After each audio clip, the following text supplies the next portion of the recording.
everyone. Welcome to another episode of A Talk of Opportunity. With me, once again, I have Andrew. Hi. And you get to listen to my beautiful voice.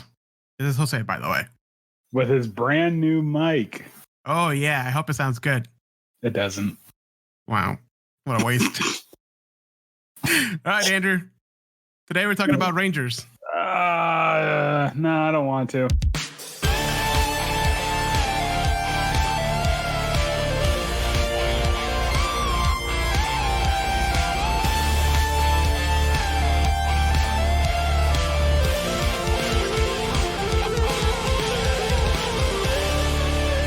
So, today we are talking about Rangers. I know. I'm only doing this because the court system said I had to do it. Listen, last time we put it in 13th place, okay? Last place, so we have to at least say why. They're counting it as public services, so it's either this or picking up garbage by the highway. Yeah, exactly. Either way, I'm still dealing with trash, so... But before we get that, to help us get through this specific episode, are you drinking any beers today, or did you forget? Oh no, I did not forget this time. All right, what you got? Here, hold on, wait. I'm gonna. Ooh. Did you catch that? That was a Miller Lite. Wrong again. I am having a New Belgium Fat Tire Amber Ale. Oh, those are good. I like those. It's been a long time since I had one. So yeah. And just for our listeners, a little behind the scenes, we are actually recording 3 episodes today, and we're gonna drink 3 beers. So it might get funky by the end. Okay. Jose will be drinking 3 beers. No, you're also drinking 3. Fine. All right, it's your turn. It's your turn to guess. Are you ready? Okay. Pay attention. I like how it's just the sound of a bottle cap, but okay, hold on. Can you give me another hint? Can I call him a friend? Yeah. Call your friend. I'm gonna call Kristen. Hey, what beer is Jose drinking right now? It is a porter. That doesn't help me at all. I'm sorry. I don't know any porters. I'm actually not. I'm not a porter guy. Okay. Well, it's a vanilla porter from Breckenridge Brewery. Breckenridge from Colorado. Colorado. Yeah. Oh, hold on. Let me look that up because it actually sounds really familiar. The name Breckenridge sounds familiar. Rusted malts with notes of vanilla. See, I'm not a big dark beer guy. I'm more of a. Oh, dude. I love me. The darker, the better. I think the darker ones I've had, it's a... I have seen this. I just got the logo for it. Yeah. Is it called engine oil? Is that what it was called? Dude, that beer was so thick. It's so dark. It's like somebody didn't change the oil in the car for like 3 years. Hold on. It tasted delicious. Was it actually called engine oil? Old engine oil? I think so, yeah. Here, I'm going to send you. I'm going to see if I can. Hold on. I'm going to send you a picture of the bottle, and you tell me if it's the right thing or not. Which one? The one I'm drinking right now? No, the old engine oil. No, yes. Yeah, no, that's what it was. I had that one. Oh, okay, yeah, because the vanilla porter, I have seen that one around. Yeah, the vanilla porter you can get it at your favorite Publix. Yeah, actually, we had because we went to the Food and Wine Festival this past weekend, and we had a toasted lager by Blue Point. I think that was the name of it. Toasted. Yeah, it was a toasted lager. You can actually taste it, but it wasn't like overwhelmingly toasted. Like it was just enough. And Teresa's like, "Oh man, it's really good. Where are we going to find that?" I'm like, "I bet you $5 we can find that at a Publix because Publix has like a surprisingly good selection of beer." Yeah, it's actually pretty decent. I found some. Well, actually, all the ones I'm drinking for the next 6 episodes, I built myself. It was the pick a 6 or whatever. Built your own 6-pack. Build your own 6-pack. Yeah, I love that, but sometimes depending on where you go, it could be so expensive.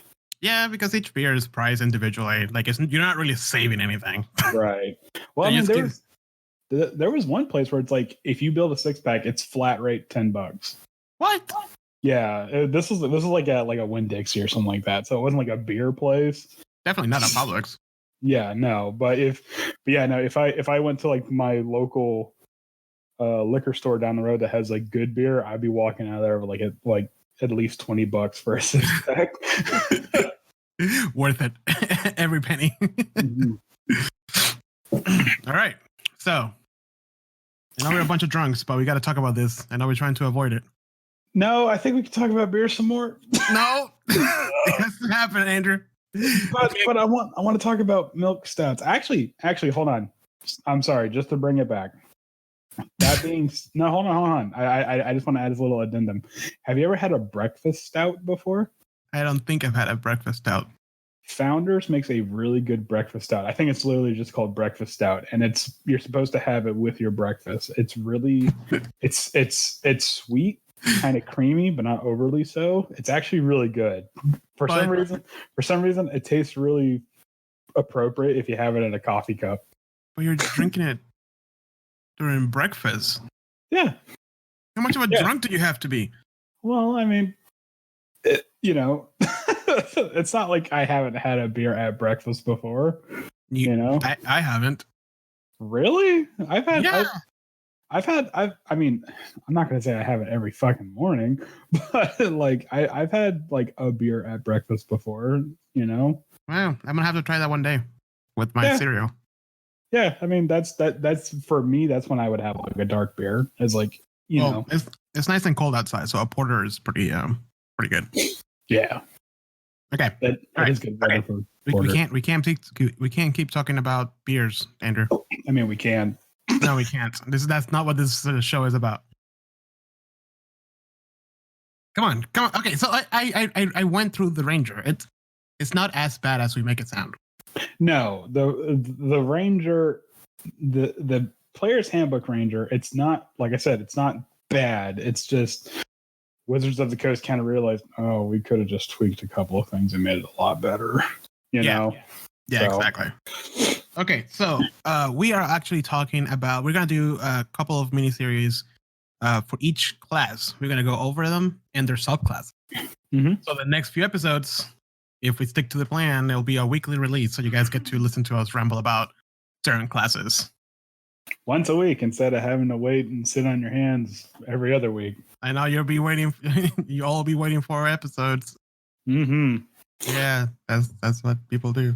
This is about quantity, not quality. Wait. We gotta flood the market. Exactly. It helps with our SEO. Okay. All right. So the Ranger. Let's do this. Let's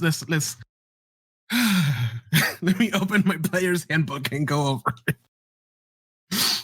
Yeah, here. And since we're gonna go over subclasses, let me go blow the dust off my Xanathar's Guide to Everything. Here, hold on a second.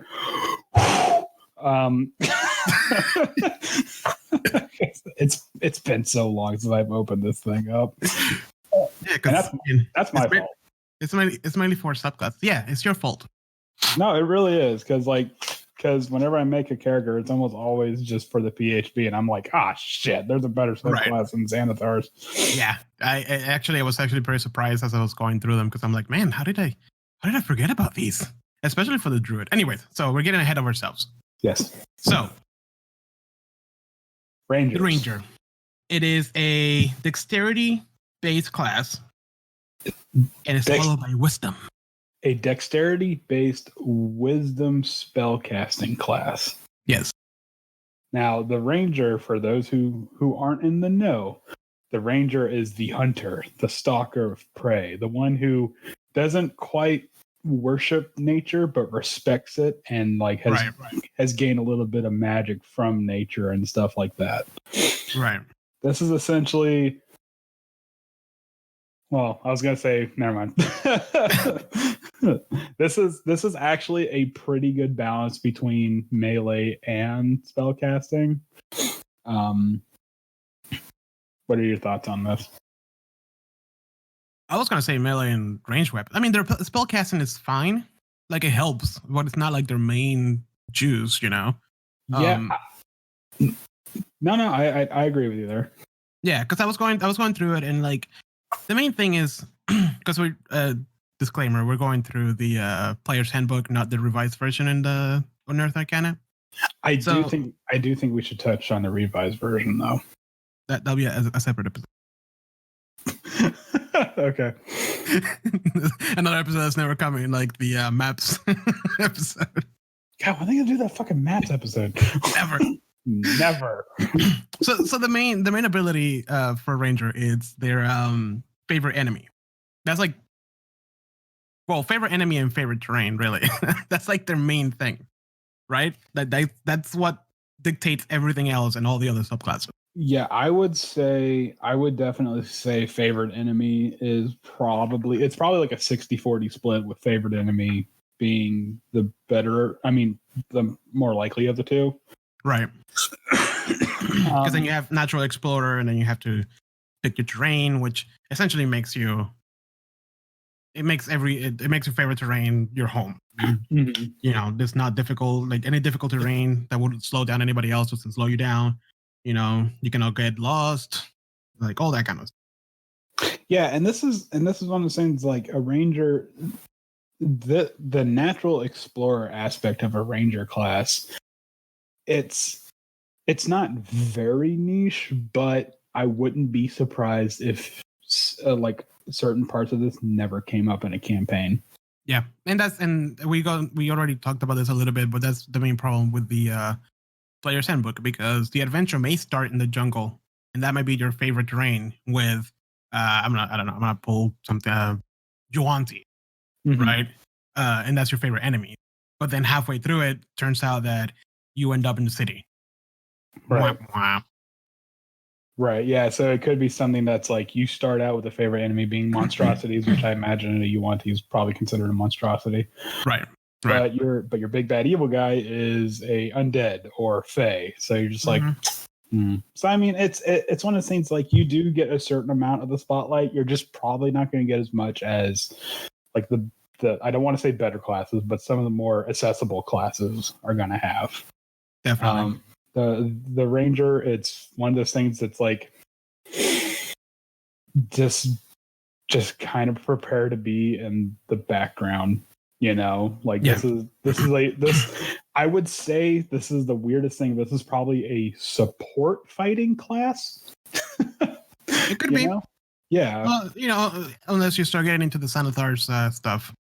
Sure. Right. Well, I'm talking about just flat out, just from what I'm seeing, without going into the subclasses. Right. You know? And then, of course, you know, most people think of rangers as using the bow and arrow, but you get the same fighting styles as a fighter. So you can pick from archery, defense, dueling, and 2-weapon fighting. And it even says in the player's handbook, if you want to focus on 2-weapon fighting, you might want to make your strength score higher than your dexterity. Exactly. Yeah. So, however, in a perfect party, which that means to me, a perfect party is there's one of every class. And a perfect party, the ranger would be the dude that is in the back, like shooting enemies and stuff like that, and probably using his spells to help with, like, they're the artillery. You know what I'm saying? Yeah. And then you have somebody in the front kind of like stabbing. Mm-hmm. Yeah, you know? Exactly. But yeah, and then so let's go down. Let's talk a little bit about the abilities that they get, because they have. We'll go into the archetypes in a little bit, but they have primal awareness, which essentially helps you. You spend a spell slot, and then you are aware of certain creatures around you. I don't remember the specifics, but it's for like 1 minute, and it's kind of like detect undead or whatever that spell is called. But you call the creature, and then you can see it. Like you know where it's at. You can hear it, and you're aware of their approximate location. Right. You are aware of a certain type of creature, which is up to you. It's aberration, celestial, dragons, elementals, fays, things that are undead. And you can detect if they're within 1 mile of you, or if you're within your favorite terrain within 6 miles of you. Yeah, which I mean, again, it's pretty cool, especially if you're like traveling with your team, with your group. Right. And you're the one in charge of keeping everybody safe. And you're like, have you seen Attack on Titan? I haven't, but no. damn it. Okay, there's a part in Attack on Titan that there's the scouts and they go outside of the wall. You know the premise of Attack on Titan. There's a big colossus and they're attacking. The Rangers are not the Rangers. The scouts are in charge of going outside of the wall where it's dangerous, where all the Titans are, and they get to explore and try to find out things, whatever, without giving it too many spoilers. But there was a specific episode where they had this. They show how they move outside of the, because essentially the outside of the wall is the whole world, and essentially it's like they split the group. There's a bunch of carriers. It was carriages. It wasn't just 5 guys in a horse. It was a whole freaking battalion into a huge circular formation. And then whenever Titan will show up on the right flank, they will shoot up a smoke grenade of a certain color. So if it was green, it was good to go in that direction. If it was red, it's because they were getting attacked. And that's kind of what I see a ranger do. They're within the party, traveling through the jungle, and then they sense oh shit, I hear a T-Rex approaching this way. Let's steer left, or let's steer in the opposite direction. And I feel like that's where the flavor is for the ranger. And I did this a lot during Tomb of Annihilation, and it worked. That was a fun part for the ranger in Tomb of Annihilation. After that, it was just trying to keep their companion alive. Well, yeah, that's one, because while you were talking about that, I was actually further reading. You weren't listening? Is that what you're saying? Yeah. Anyway, you caught me. I don't know what to say. No. No, I was paying attention to what you were saying, but as you were saying that, I was also reading the Primeval Awareness, and the one thing I don't like is that it says this feature does not reveal the creature's locations or number, which to me that could be a DM sort of ruling, to where it's okay, is this going to be a radar, or is this going to be a yes or no question kind of thing? I'm going to use a spell slot to detect rich dragons within 6 miles of me. Yes. Where? I don't know. So and that's kind of again with the whole PHB Ranger, I feel like if your player is doing the PHB, the player's handbook, just I will treat it a little bit more here you go, you're a little cooler than what the book says. Right. That's one of those things that it could have been which cardinal direction they're in, north, south, east, west, kind of a thing. Just a little something, not to completely break it so you can zone in on that enemy, but just be okay, there's a dragon to the north, right? And so we don't need to go there, or something like that, Right. Yeah, that's exactly what I was imagining. It is, however, kind of tempered by the fact that the creatures that you can look for, quote unquote, with your Primeval Awareness are not very common. It's aberrations, celestial, dragons, elementals, fae, fiends, and undead. So, it could be something that's oh, is there monstrosities within 6 miles of me? Yes, of course there is. It's Dungeons and Dragons. There's a monstrosity everywhere. Yeah. Yeah. It can be really helpful if your DM. It depends on your DM, because if your DM runs it as rules as written, I wouldn't bother with it. Yeah, that's definitely one of those things that it's, I don't know. Yeah. But anyways, moving on. Besides the standard ability score improvements and extra attack, you get. Oh, by the way, hold on. I just want to add a little caveat, because I was looking up the UA Ranger. I know you said we were going to talk about this in another show. Wow. Hold on. The UA Primeval Awareness, it does say that the feature reveals which of your favorite enemies are present, their number, and creatures' general directions and distance from miles to you. Oh, so they fixed it. Yeah, so it's essentially a radar instead of a yes or no question, which is how it should have been. Yeah, exactly. So there you go. Exactly what we said. Which is why people need to use the UA Ranger. That's why people should listen to us, because we sort of kind of maybe know what we're talking about. It's so much better. It is infinitely better than the PHB Ranger. So, yeah. Oh well. The next one is Landstride. And for this one, I always remember the first thing that comes to mind is that scene in the Lord of the Rings where Legolas is everybody's struggling through the snow, and Legolas is just kind of walking on top of it. Right. Yeah. This is one of those things. I'm sorry. Yeah. No, go ahead. Well, this is one of those things that's like I can honestly see this would have been super useful in that fight that you guys had with the Vine Blights on Yesterhill, where it's like, oh, they entangle you. Like the Ranger's like, no, they don't. But here's the other thing. Why do you get this one at 8th level? Yeah, that does seem kind of well. I mean, it also says non-magical difficult terrain costs you no extra movement, which that in of itself is pretty handy. Exactly. I mean, I'm just saying for a ranger, you should be able to move through the jungle or whatever forest or desert, or whatever your terrain is. Because it takes so long to get to 8th level, you know. And being a ranger, you may die before you get to 8th level. It takes so long to get to 8th level if we're using the Wizards of the Coast campaigns, because a lot of them cap out at 10. However, it could be one of the things where your DM's like, yeah, here, take a level. No, take a level. Right. No, take another level. You know, so it's one of those things. It's like I can see this being more useful in a situation where the DM wants you to get to like 15th or 20th level kind of a deal. But no, you're right. In a standard campaign that Wizards of the Coast is going to have, you're probably not going to use this as much as you would like. Right. Well, you know, but to be fair, that's kind of like the last lame one, right? But then you get because we never get past like level 11 like ever. But you know, I kept reading. You get hide in plain sight and then vanish at level 10 and 14. Hide in plain sight is essentially free use of pass without trace. Yeah, you make a ghillie suit, and then you just fucking hide and move around like a freaking sniper. Yeah, which again, I think helps with the idea that the Ranger is supposed to be the supporting melee class. But at 10th level. 10th level's not that. I mean, think about it. 10th level. At 10th level, you get a +10 to your stealth checks. Yeah, I got it.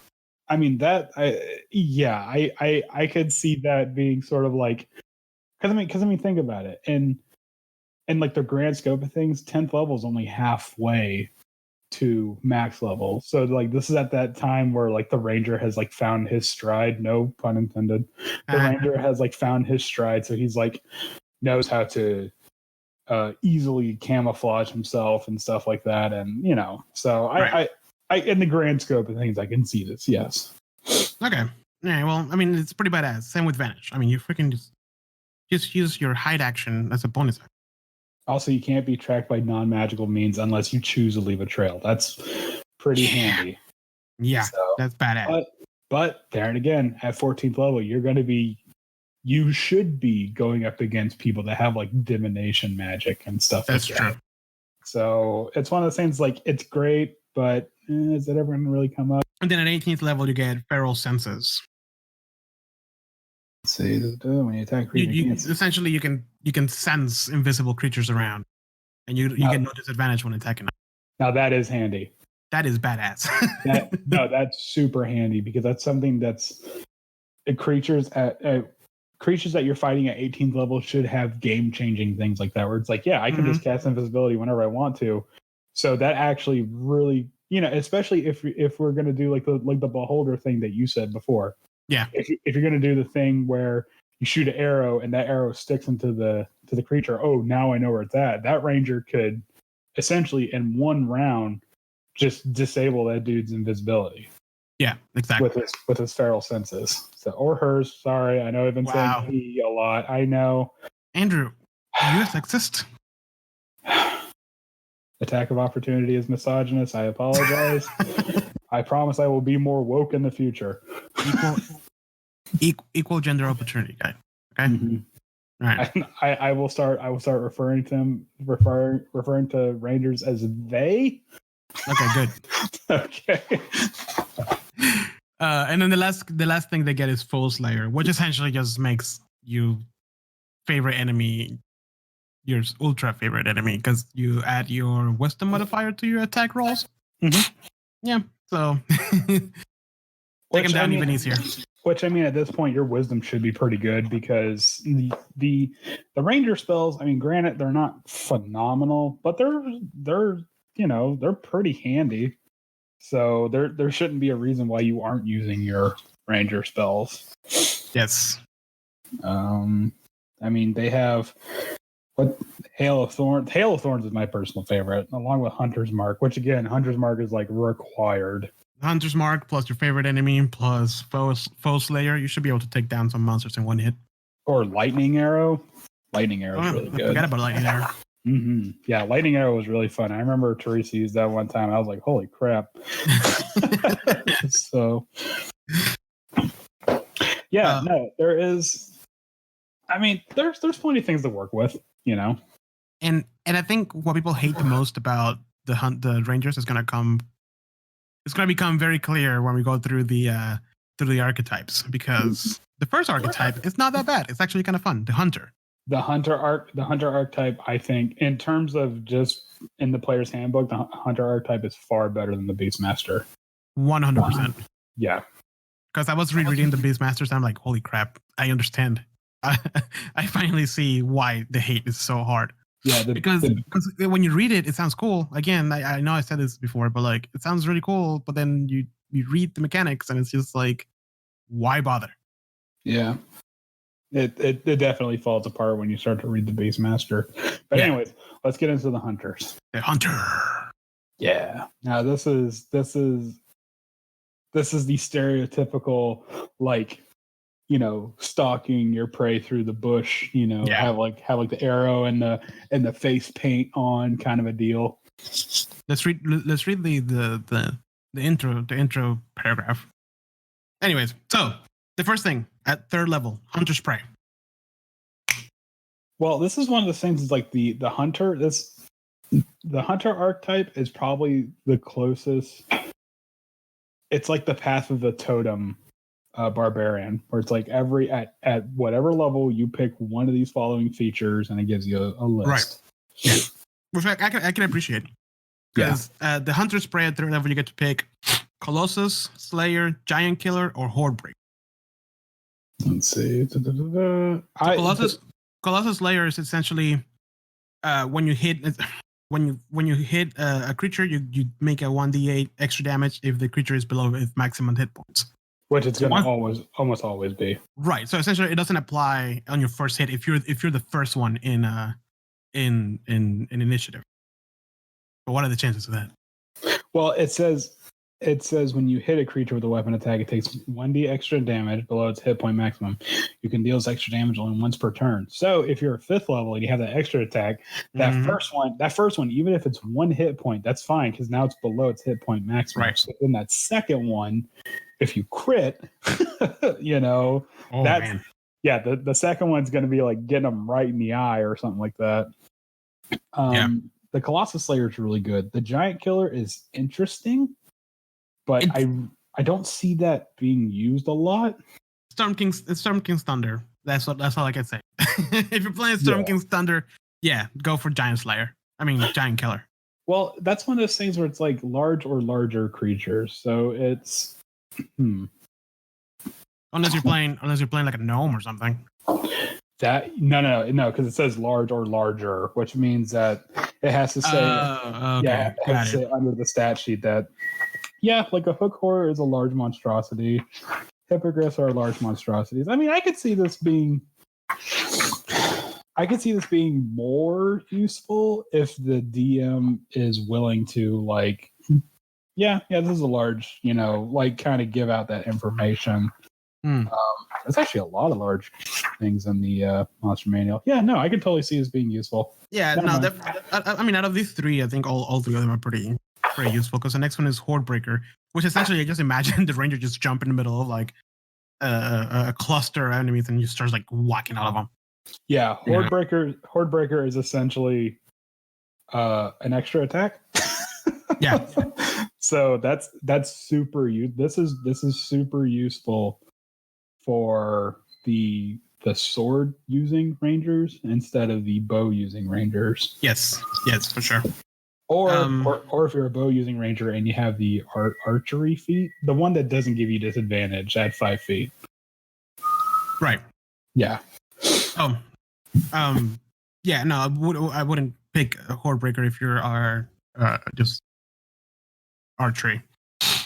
But then after that, at level 7, you get defensive tactics. Which escape the horde is useful. What? That one. Oh, I'm sorry. I thought you said horde breaker. I'm like, wait, that's not. Yeah, no, escape the horde is very, very useful. Yeah, because that's you. If you just like you're in a situation where you are at point A, there's a fight happening at point B, and you need to get to point C to grab the magical item before the room collapses. You just bob and weave through the crowd. That way you can grab the item at point C. Right. Then get multi-attack defense. Multi-attack defense is more useful than I think most people give it credit for. Yeah. Because it's one of those things where a lot of enemies at level 7 are going to have multi-attack. Yes, we have learned that at Curse Strat. Now, the steel will. I don't know about that. It's very no. I how many times do you get frightened? And even then, if isn't it frightened a saving throw, like a wisdom saving throw? Yeah. Isn't wisdom like the most common saving throw that everybody has? Wisdom it's not the most common saving throw that that classes have. It's the most common saving throw like there is. Like most spells have right. I think something like 75% of spells have like a wisdom saving throw or something like that. Yeah, well, I mean, to be fair, the ranger starts with strength and dexterity, but I'm pretty sure if you pick the right background, you get wisdom saving throw. Mm-hmm. Yeah, so you're not missing too much there. I wouldn't really bother with that one. But multi-attack defense and escape the horde are pretty useful in my opinion. I mean, I can see this being useful for like a very certain situation, and it might come out like in a bit of a clutch. But if I honestly had to pick, I would probably go with escape the horde, honestly. So, oh, yeah, I think escape the horde could be more useful through the whole adventure. Multi-attack defense may be useful after. Oh well, you get this at level 7.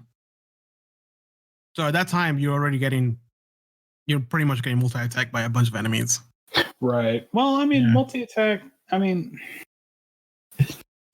it depends because there are some enemies that they just have one single attack, and then there are some enemies where it,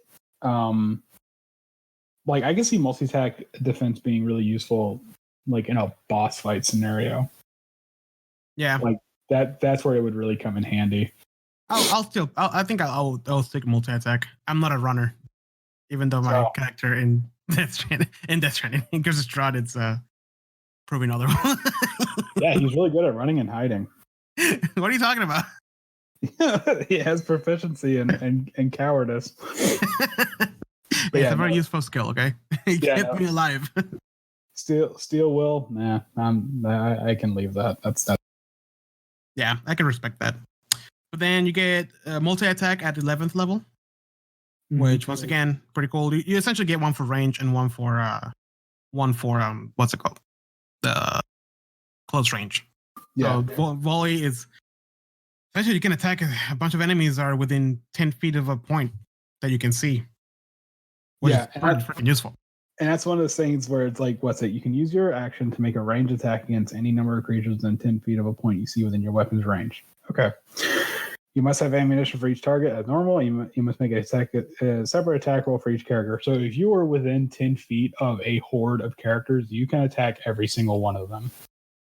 If you're a bunch, not if you're within the 10 feet is if the creatures are all within 10 feet. Yeah, that's what I meant. So it's you're fighting a band of gnolls, which I'm sorry. You're fighting a band of gnolls and they are 30 feet from you. Okay, you walk up 20 feet and you just Yep. This is the this is the medieval version of like the Western, like blah blah blah blah. Just just mowing them all down, which is pretty badass. That's actually, I mean, Hunter is way cooler. Oh, Hunter's so much cooler. Yeah. And it says you must have ammunition for each target, which I don't count ammo. I really don't think any DM counts ammo. No, I feel like a short adventure where you keep track of all that kind of stuff would be very interesting. I don't think it'll be enjoyable. That would be something if you're like running like a Last of Us inspired campaign where you have to keep track of how much food you have. You have to keep track of how much know what I'm saying? Hey, some people love that. I mean, I love video games that are like that. But, I'm not on a tabletop, I don't know if I will enjoy it. I don't think so personally, but to each their own, I wouldn't enjoy it in the long run. You know, like probably for like a 3-4 session adventure or something like that. Yeah. Or like a very specific moment on a campaign. Yeah. Yeah, for sure. So then we have whirlwind attack, which is Jesus. Just get yourself surrounded, man. Yeah, this is essentially throw yourself in the mosh. Yep. You can attack any number of creatures within 5 feet of you. Just same as a volley, but within 5 feet using your swords. Ooh. So that plus Horde Breaker, to be perfectly honest with you, that means you're never going to stop attacking. Yeah. I mean, this is like giving the fighter a run for its money. Yes. Oh man, now I kind of want to run one of these.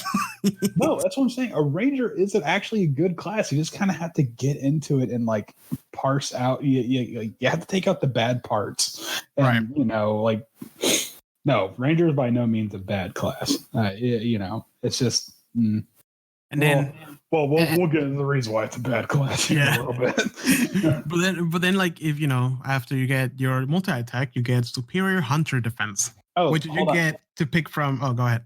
Oh, I mean, I was also going to say the multi attack thing comes at 11th level. Yeah.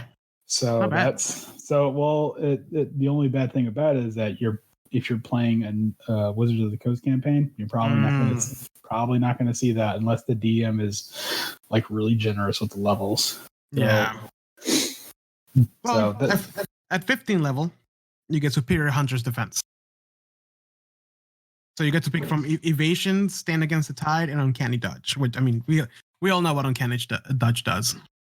You can use your reaction to force that creature to repeat the same attack against another creature of your choice. What? Yeah. So if the creature is attacking, if the creature attacks you, and the creature just happens to be standing within range of another one of his friends, you can make an attack. Okay. I see that. I see it as reflecting a second hit. Yeah, like deflecting the blow. Okay. Yeah. That being said, I would definitely go with evasion. Oh, dude, evasion is just beautiful. Evasion is broken, especially if you're going with the dex-based ranger. Yeah. Oh yeah. So yeah, uncanny. It's so weird that uncanny dodge is in here because it's such. Compared to the other two, I don't think uncanny dodge is that great. Especially it's evasion all the way. Yeah, especially because because evasion and uncanny dodge are both in the rogue class, but as a rogue, you got uncanny dodge at like what 4th, 5th level? I think so. Yeah, but you get it early on. Yeah, but then you get evasion at 7th level, which is essentially the better uncanny dodge. So it seems really weird that they would mix these two up with the ranger. That being said, the fact that the ranger can get these at all, it's pretty awesome. But no, evasion, 100% evasion. Like I don't even have to think about it. And now we move on to the part, the reason, the why. The ball and chain that dragged down this class. Yes. This is the iceberg that sunk the Ranger Titanic. Because all the way up to this point, it's not a bad class at all. It's actually it sounds like a really fun class. All the way up to this point, it's been nothing but hype. Like Yeah. it's like this might not be super useful, but holy shit, you get whirlwind attack. Yeah.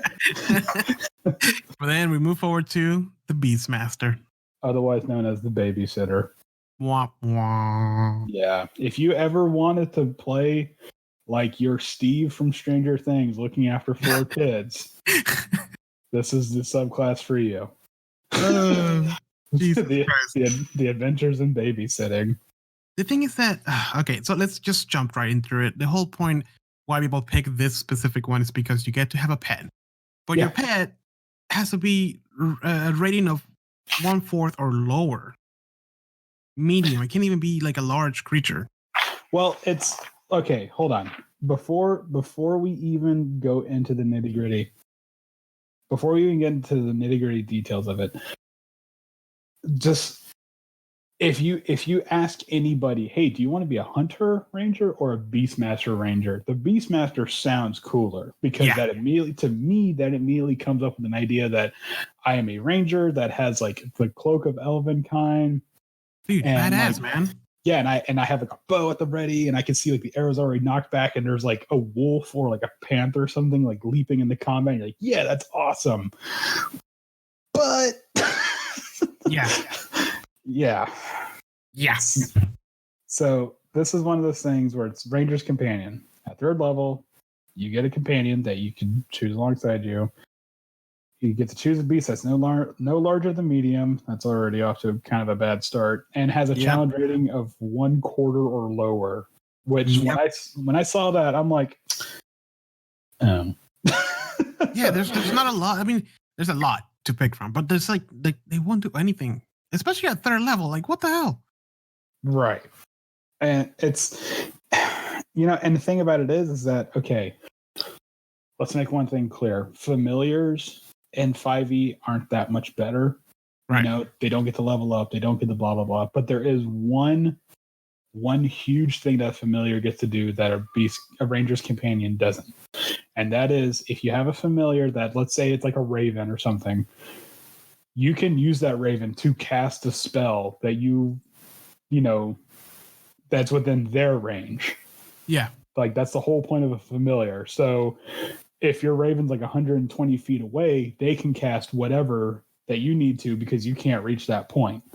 Yeah. Ranger's Companion, don't get that. Yeah, man, but like the ranger, like the more I read about it, like the least appealing it sounds. Like for starters, well, one thing I noticed is because I never played the ranger, I always had other people play it. But you're I'm sorry, not the ranger, the beastmaster. Your creature does get health and an AC boost. I didn't know that. It's a slight health and AC boost. Right. It's only useful up to a point. Like once you're like level 10, then it's 10 times 4, which even then is like 40. Like, you know what I mean? And then AC is just. But here's the thing. And I think I was running it wrong when I had a beastmaster in my group. You don't get to attack and move your companion. Your action is telling your companion to move, or your I guess it's called a companion. What the crap? Oh wow, yeah, I just noticed that. Yeah, I was reading and I'm like, wait a minute. Like you attack, dash, disengage, dodge, or help. That's an action. That yeah. And then you go to exceptional training, which you get at level 7. And all it says is at level 7, mind. On any of your turns, when your beast companion doesn't attack, you can use a bonus action to command the beast to take the dash, disengage, dodge, or help action that turn. You could. Wow. That's level 7. That's like a thing you get at level 7. That should have been already in the Ranger's Companion. Man, it's just. Oh boy. Yeah. Yeah, it's. That's something like if I was playing a Beastmaster, I'd be super pissed. No, like I really would be because like everyone else is like, oh yeah, level 7, I get like the fighters, like I get to attack for a 16th time, or like the barbarian gets extra this, and like I get the ability to use a bonus action to tell my animal to disengage. Yeah, exactly. And like the next thing you get is bestial fury, which you essentially either if your companion in the stat block has a multi attack, you get to use the multi attack. Because guess what? This whole time you couldn't use the multi attack. Nope, multi attack goes away. Yeah, you only have like the regular attack. So you get the ability to use that or just attack twice if it doesn't have it. At level 11. Yeah.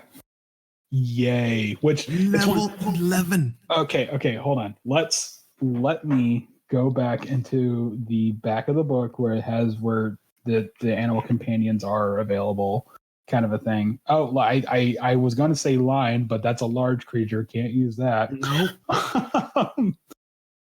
Okay, let's just say the black bear. It's a medium beast. For some reason, it's a medium beast. Yeah, it's weird. It gets multi attack. Okay, so at level 11, you get to do a whopping 1d6 plus 2, and then a 2d4 plus 2. Why? At level 11. Level 11. This is like a BB gun. Yep. And I always feel bad when people like choose the Beastmaster without knowing. Like, oh no, sweetie, don't.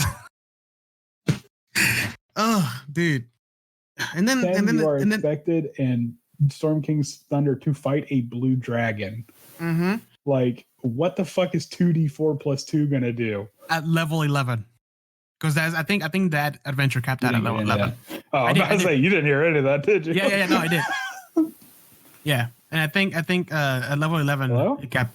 I'm here. Oh, okay. Did you hear anything what I just said? Yeah. Because okay. You fight a blue dragon at level 11 with your bear that only does 1d6 damage. Yeah. Whoop-de-doo. Yeah, exactly. I completely understand the pain now. And then you have and then at level 15, what is the crazy ability that you get? Share spells. So if you target yourself with a spell like healing or whatever, your companion also gets healed. That's something that like it's useful at level 4. It's useful, but your spells are going to be so much weaker by comparison to any spellcaster at level 15. Yeah.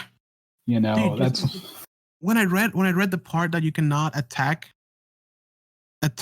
and move.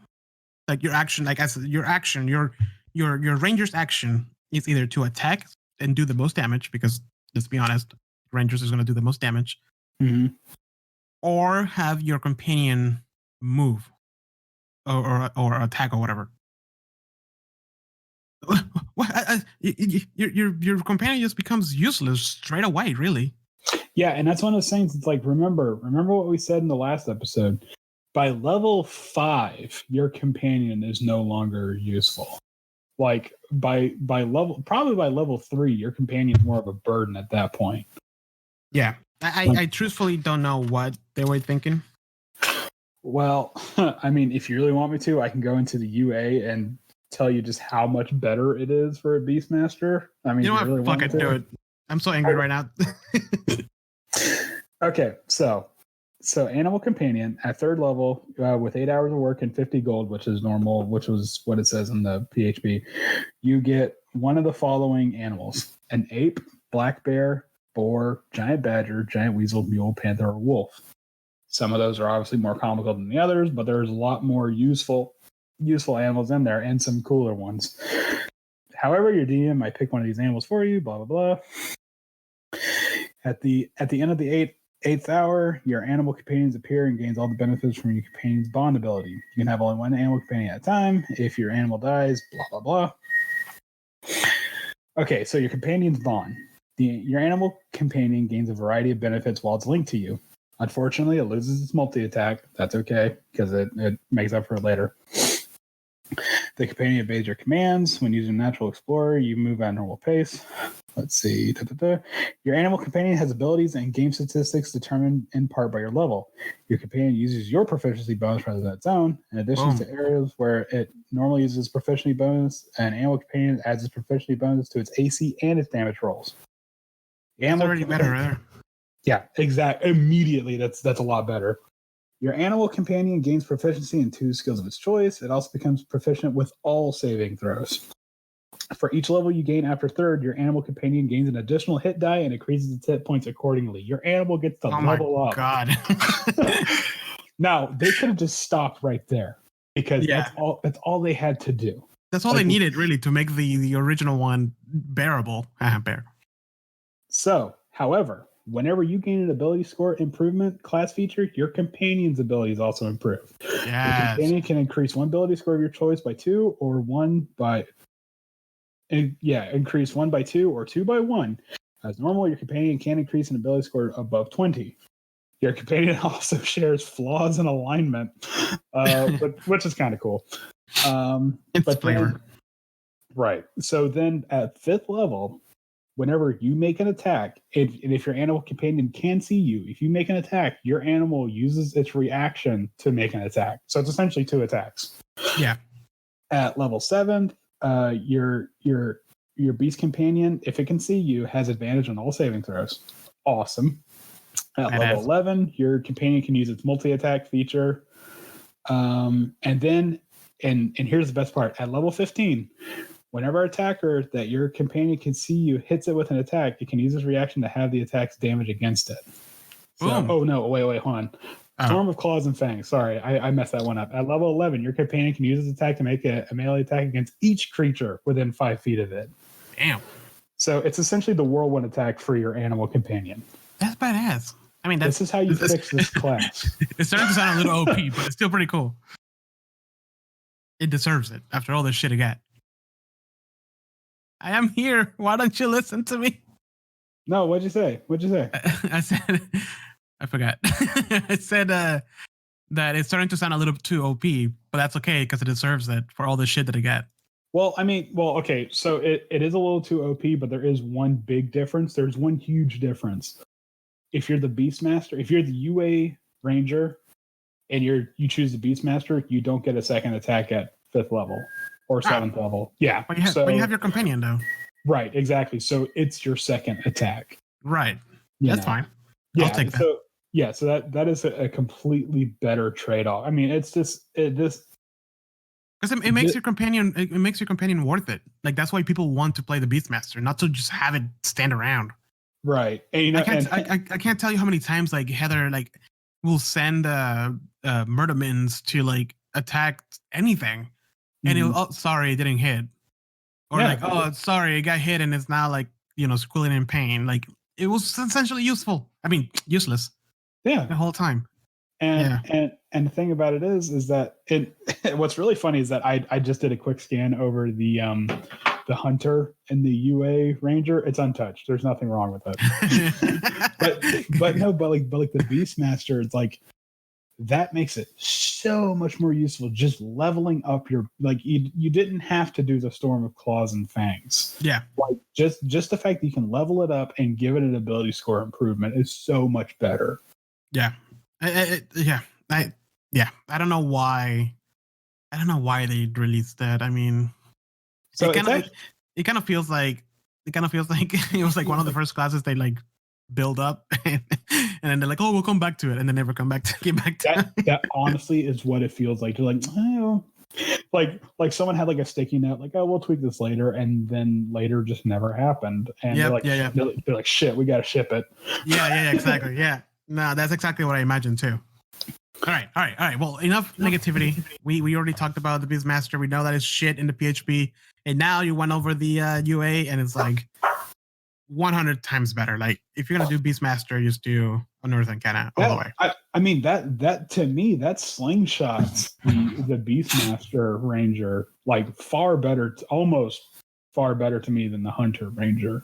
Yeah, and you know what's, and you know what's the best part, though? About this whole thing is that I feel like Wizards was like, man, we really fucked up with this. And then they came to Xanathars, they released it, and they put 3 new archetypes that are actually very exciting. All right, so lay it on me. Let's see how let's look at the apology tour that is the Xanathars guide. Okay, for starters, the Gloomstalker. It is okay. I'm gonna read the little intro. All right, you ready? Mm-hmm. Gloomstalker at home in dark places, deep under the earth, in gloomy alleyways, in primal forests, and wherever else the light is dim. Most folks enter such places with trepidation, but a Gloomstalker ventures boldly into the darkness, seeking to ambush threats before they can reach the broader world. Such rangers are often found in the Underdark, where they will go any place where evil lurks in the shadows. That already sounds badass as hell. Yeah, this sounds like Batman took a couple of levels in Ranger. And then you get 3 different things at level 3. Wow. Well, you do. I mean, for starters, you get Gloomstalker magic, which at third level you get this guy's self. How useful is that at third level? Okay, so immediately right away, just from like a quick look at the Gloomstalker spells, this looks like they're trying to go for a stealth-based ranger. Yeah, exactly. Like a rogue / ranger thing, which I'm totally for. That's super cool. I'm okay with that. So, do you remember? Are you looking at the Senator's guide? Mm-hmm. Yep, I have it open here. Oh wait, I just gotta brush away the cobwebs. Hold on. Okay, what's up? Do you read the little note from the Senator? Like, so you sneak around in the dark. You know most everything but humans can't see in the dark, right? We all see you. Tiptoeing doesn't turn you invisible. Shut up. I love it. As someone who's like the majority of my characters are human, I feel attacked. Yeah, I mean, you get goggles of Owl Night or whatever the fuck those are called. Yeah, but no, yeah, exactly. You get already at level 3 startup disguise self. Which, fuck, dude, you're sneaking around into a cave of gnolls or whatever, and just turn into a freaking a good-looking gnoll, I guess that doesn't stink. I can see this actually being really useful for like a crime gang in Waterdeep. You know, well, not so much that, just getting through anything really. It could be very useful. This is the sniper. You know? Okay. Yeah. So Dread Ambusher is pretty awesome. So you add your wisdom modifier to your initiative rolls. Yep. Cool. On your first turn of combat, you get an additional 10 feet, and then on top of that, you also get a bonus weapon attack. 1d8 damage. Yeah, and if it hits, it does an additional 1d8 damage. So this is one of the things. This is essentially the ranger version of the assassination, where you're supposed to just kill this guy right now. Right away. Yep. Yeah, he does not get a turn. There is no second round for this dude. Yeah. Now, does the 1d8 take? Does that happen every turn, or is it just the first time? It's just the first turn. This is all this stuff is the first turn. You get the 10 extra feet, the extra damage, and the extra attack. That's fine. I can see this as the party like stumbles upon like the vault of some dwarf or whatever, and then like the evil dwarf that were trying to sneak around kind of like sees them and it starts running away, and this dude's like nah, and he just bolts it. Yeah, this is the one shot, one kill. Yeah, or like the guard saw you and it's gonna activate the alarm, and he just boom, nope.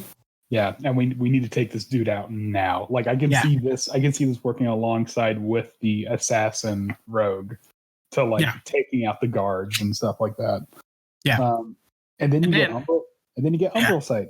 Yeah, dark vision. If you already have dark vision, which let's be honest, most everybody has dark vision already, except for humans. And it is increased by 30 feet. And then you're invisible to any creature that relies on dark vision. So you essentially become Sam Fisher. Yeah. Like this. No, that's exactly what this is. This is like a spy assassin kind of a thing. Yeah, and if the creature only sees with dark vision, he cannot see you. How crazy is that? So this is one of those things that's like a lot of this might not come into play, but when it does come into play, you are like the master at this scenario. You know? Yep. And then after that, this is what I'm saying. You're like, no, let me handle this. Yeah. I've been preparing for this my whole life. Mm-hmm. I think it's just at third level. Exactly. You get those 3 things at third level. Like you just become a freaking Sam Fisher. That's it. No, this is making me want to play a Ranger now, and I hate it. I told you, man. The more I read about it, I was like, man, Rangers are badass as hell if you don't go by the the original one. Mm-hmm. And then after that, you get Iron Mind, which you get proficiency in wisdom saving throws. But if you already have wisdom saving throw, you can pick either intelligence or charisma. So that's pretty nifty. You can get an extra. Essentially, if you're really smart with your stats and picking out your backgrounds, you can have a saving throw to almost every spell. Yes.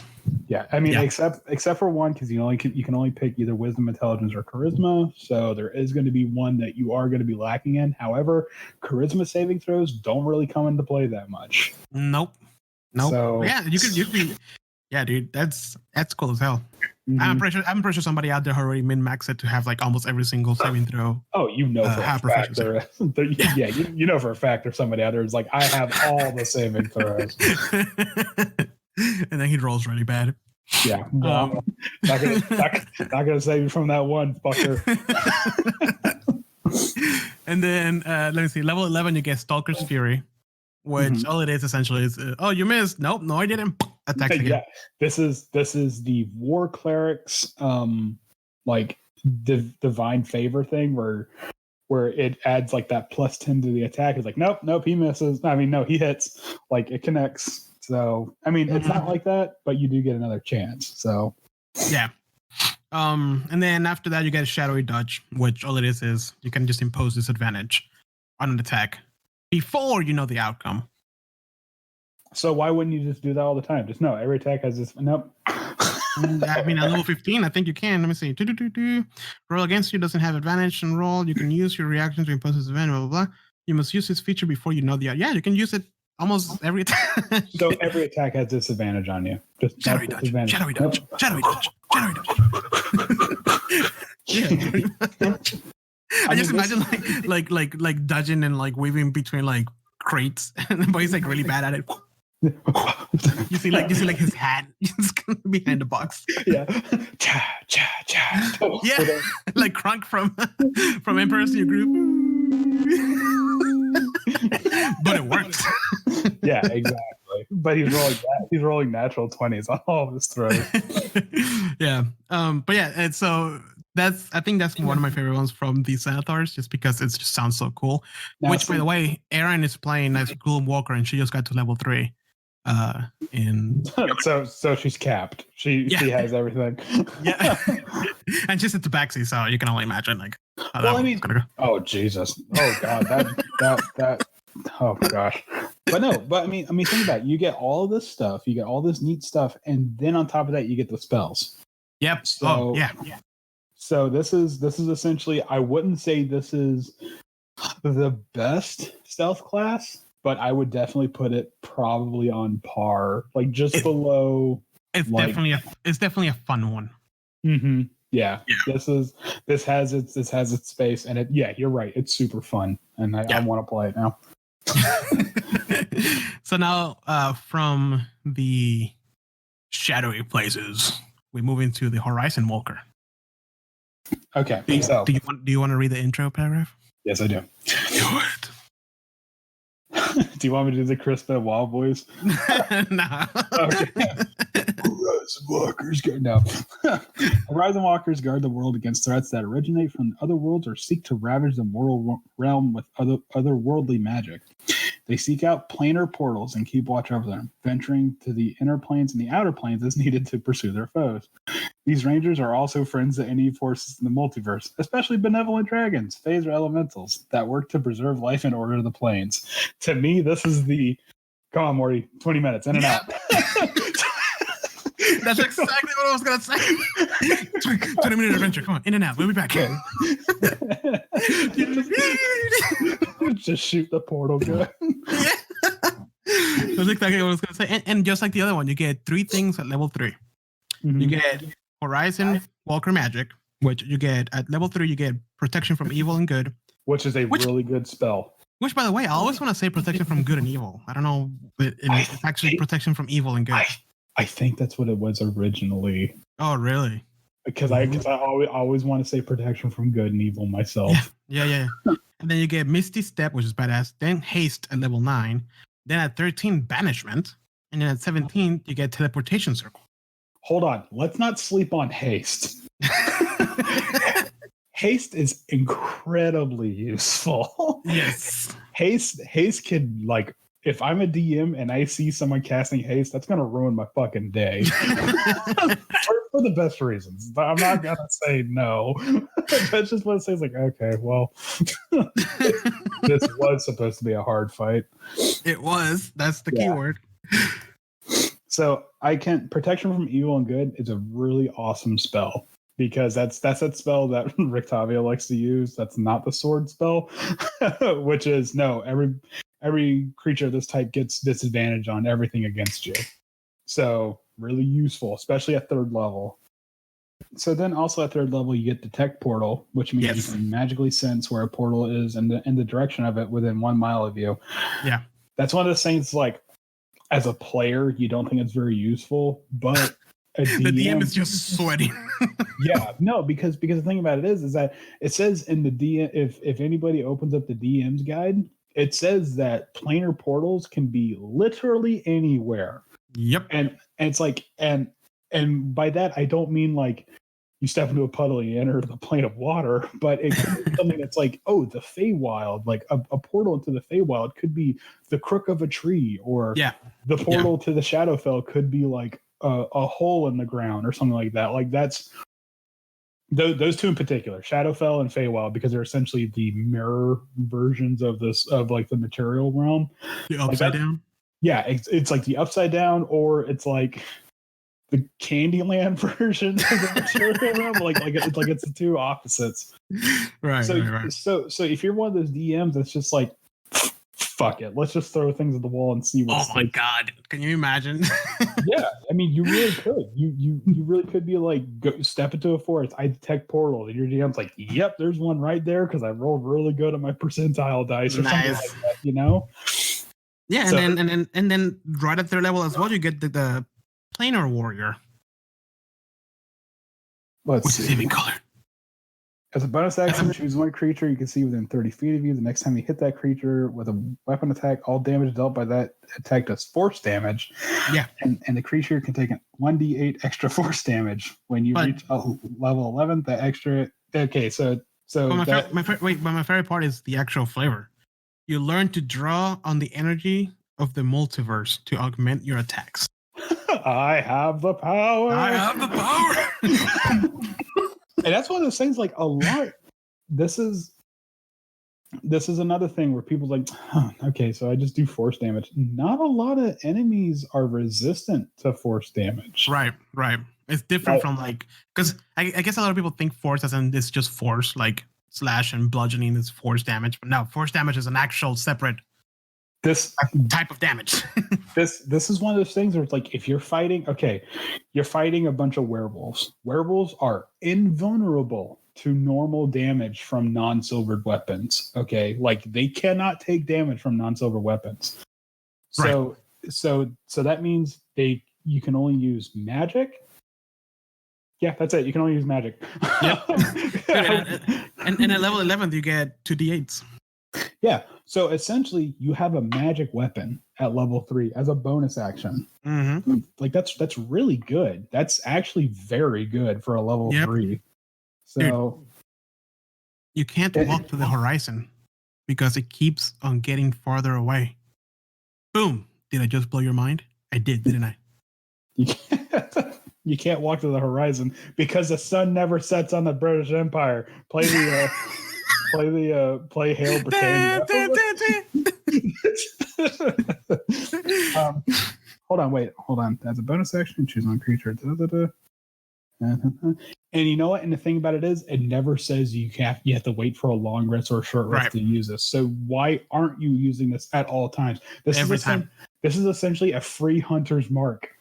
Yeah, exactly. Think about it. Oh my God! No, I'm not. I don't want to play a ranger, Andrew. You don't want to play a ranger. Have you seen the meme of like evil Kermit? Do it. No, rangers are bad. That's what pop culture tells us. That rangers are bad. Rangers are bad. Okay, if rangers are so bad, how about the next one? Ethereal Step. as a bonus action, you can cast etherealness without using a spell slot. As a bonus action, man. Can you just imagine just like going into a fight, popping someone, just like, nope, snap your fingers. No. I'm not snapping my fingers. I have a portal gun from Rick and Morty made of wood. And I just step through portals that way. That plus Misty Step makes fighting a Horizon Walker Ranger just completely unfair. Oh yeah. Oh wait.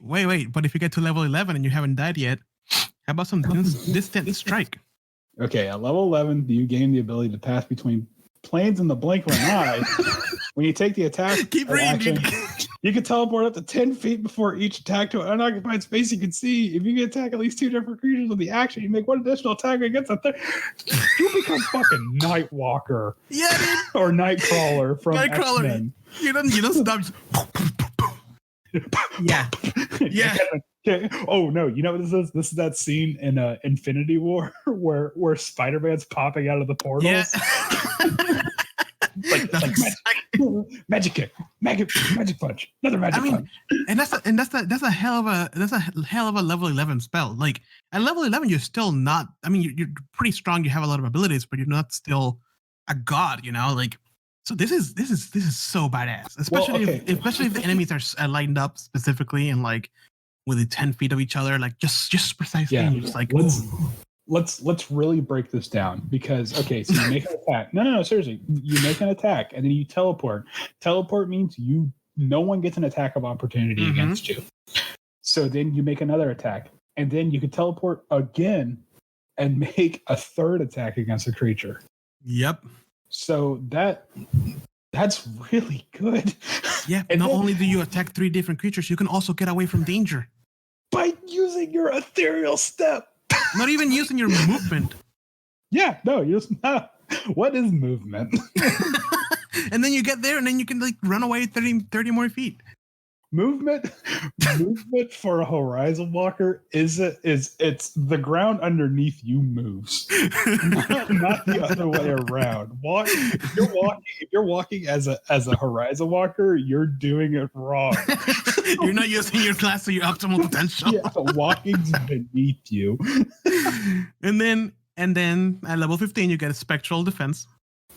Okay, your ability to move between planes enables you to slip through the planar boundaries to lessen the harm done to you during battle. When you take damage from an attack, you can use your reaction to give yourself resistance to all that attack's damage on this turn. That's pretty handy. Yeah. It's not as grandiose as Distant Strike or Ethereal Step, but I'm pretty sure Wizards of the Coast at that point is like, okay, we need to backpedal a bit. You need to rein it in. Yeah. However, this is super useful if you're fighting like a dragon and it does its breath attack on you and you're just like, nope, I'm gonna just take resistance to this. Man, I didn't even think about that. Yeah, you're right. Yeah. I mean, especially the dragon rolled kind of low, or think about it. Dragon uses its breath attack. You made your deck save, so already the damage is half. You use your spectral defense, so that damage is quartered. Damn. So that's actually pretty useful. Yeah. Oh, yeah, dude. So how do you feel about this apology tour? So we are 2 out of 3 so far, man. Oh God. Right? They some of that Wizards of the Coast like, all right, we have to fix this. Yeah. and they called it like the big guns to fix the Ranger. All right. So last but not least, the Monster Slayer. All right. You want to read that flavor text? Yeah. You have dedicated yourself to hunting down creatures of the night and wielders of grim magic. A Monster Slayer seeks out vampires, dragons, evil fae, fiends, and other magical threats. Trained in supernatural techniques to overcome such monsters, Slayers are experts at unearthing and defeating mighty mystical foes. And once again, you get 3 abilities at level 3. Well, the first thing is just the Monster Slayer spells, which from level 3 to 17th. At level 3, you get protection from evil and good. Again, we established a pretty good spell. Yep. At 5th level, you get Zone of Truth, which if you gotta dedicate to asking questions, it's pretty cool. At 9th level, you get Magic Circle. Really good. Really good spell. At 13th level, Banishment. Another good one. And at 17, Whole Monster, which, I mean, awesome. If you're a Monster Slayer, that sounds like the perfect spell to have. So I can already see this being super useful and probably Curse of Strahd. It's essentially a different flavor of the Blood Hunter. Essentially, this is the official Blood Hunter. this is the Hunter subclass, but geared just towards monsters. Yes.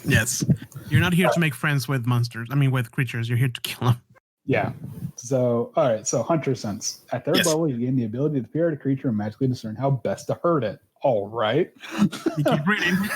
As an action, you can choose one creature you see within 60 feet of you. You immediately learn whether the creature has any damage immunities, resistance, or vulnerabilities. That's amazing. Hold it. It doesn't end there. And what they are. Yeah. If the creature is hidden from divination magic, you can sense it has no damage immunities, resistance, or vulnerabilities. You can use this feature a number of times equal to your wisdom modifier. Okay. You regain all expended uses, and when you finish a long rest, that is essentially, what is it? That's like the Terminator thing where you just zone in and you just I immediately know what that dude's up to. Yeah. And then you have Slayer Spray, which at third level. Oh, by the way, again, all of these are at third level. I just love that you get 3 things at third level.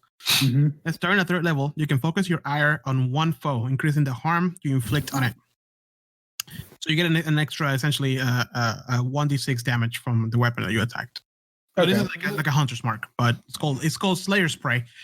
But remember, because the Monster Slayer, keep an eye as we go down. Just remember Slayer Spray.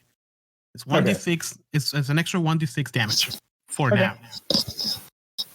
Okay, so not as good as Planner Warrior, but I'll keep that in mind. Yeah, keep in mind Slayer Spray. Okay. So and Supernatural Defense at 7th level. Okay, 7th level, you gain extra resilience against your prey's assault on your mind and body. Whenever the target of your Slayer's Prey forces you to make a saving throw, or whenever you make an ability check to escape that target's grapple, add 1d6 to your roll. Oh, remember, okay. This is the same creature from earlier. Your Slayer's Prey. So your prey. Okay. And now 11th level, you get Magic User's Nemesis.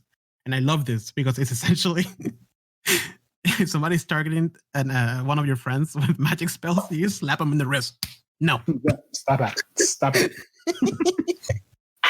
Yeah, you get the ability to thwart someone else's magic. When you see a creature casting a spell or teleporting within 60 feet of you, you can use a reaction to try and magically foil it.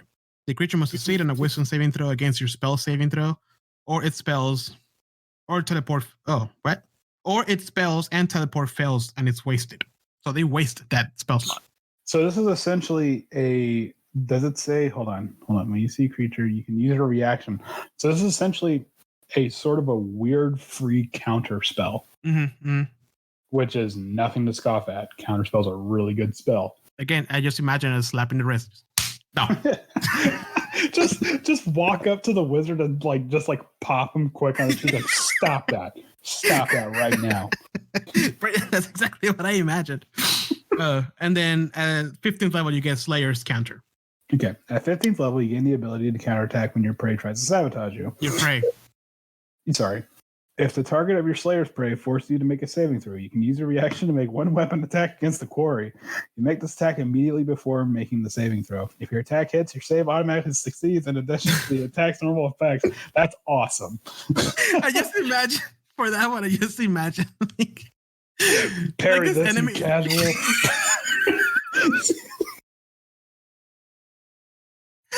No, but that's pretty funny.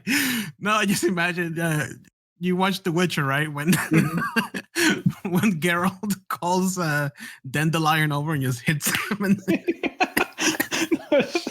it's just the wizard's gonna cast off his hideous laughter. I'm gonna stab him. What? I'm gonna stab him. Here's my fucking saving throw. You just jab him right. Okay, so essentially the Monster Slayer is the hunter, but more honed down. Like you pick one fucker in the field, and that's it. That guy's done. Yeah, that like this one's mine. Like, do not touch it. Yeah, which is cool. I mean, pick the biggest batter dude, and you're gonna have a good fight. So Monster Slayer, not quite as great as Gloomstalker or Horizon Walker. However, a lot better than what's in the PHB. Oh, dude, yeah, they killed it with the Senator's Guide extra subclasses. If I honestly had to pick one, I would probably go with Horizon Walker. It's just too good to pass up. Same, dude. Horizon Walker, it's so bum. Beastmaster. What the fucking? well, you ate Gloomstalker. Gloomstalker is also pretty good too. Yeah, Gloomstalker is probably a close second. I would probably, if I had to rank them, like Horizon Walker first, Gloomstalker second. I would honestly say Hunter's better than Monster Slayer to me. Like just personally, because you can do. It's not so just one enemy. Yeah, it's not so specific and focused. You can spread it out. But then Monster Slayer and then UA Beastmaster. I'm not even including PHB Beastmaster. No, your play is trash. Yeah, exactly. Oh man. So Andrew, how do you feel about the Ranger now?